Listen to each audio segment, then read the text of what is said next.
ಬೆಂಗಳೂರಿನ ಚಿನ್ನಸ್ವಾಮಿ ಕ್ರೀಡಾಂಗಣದಲ್ಲಿ ನಿನ್ನೆ ರಾತ್ರಿ ಐಪಿಎಲ್ ಉದ್ಘಾಟನಾ ಪಂದ್ಯದಲ್ಲಿ ಆರ್ಸಿಬಿ ತಂಡವು ಶುಭಾರಂಭ ಮಾಡಿದೆ. ರಾಯಲ್ ಚಾಲೆಂಜರ್ಸ್ ಬೆಂಗಳೂರು ತಂಡವು ಸನ್ರೈಸರ್ಸ್ ಹೈದರಾಬಾದ್ ತಂಡವನ್ನು ಇನ್ನೂ 26 ಎಸೆತಗಳು ಬಾಕಿ ಇರುವಂತೆಯೇ ಸುಲಭವಾಗಿ ಸೋಲಿಸಿ ಜಯದ ನಗೆ ಬೀರಿತು. ಮೊದಲು ಬ್ಯಾಟ್ ಮಾಡಿದ ಸನ್ರೈಸರ್ಸ್ ಹೈದರಾಬಾದ್ ತಂಡವು ಆರ್ಸಿಬಿಗೆ 202 ರನ್ಗಳ ಸವಾಲೊಡ್ಡಿತ್ತು.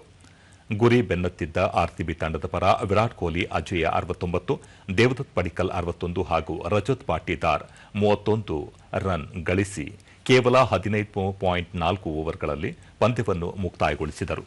ಇದಕ್ಕೂ ಮುನ್ನ ಟಾಸ್ ಸೋತು ಬ್ಯಾಟಿಂಗ್ ಆರಂಭಿಸಿದ ಸನ್ರೈಸರ್ಸ್ ಹೈದರಾಬಾದ್ ತಂಡದಲ್ಲಿ ನಾಯಕ ಇಶಾನ್ ಕಿಶನ್ 5 ಸಿಕ್ಸರ್ಗಳು 8 ಬೌಂಡರಿಗಳು ಸೇರಿದ 80 ರನ್ಗಳನ್ನು ಕಲೆ ಹಾಕಿದ್ದರು.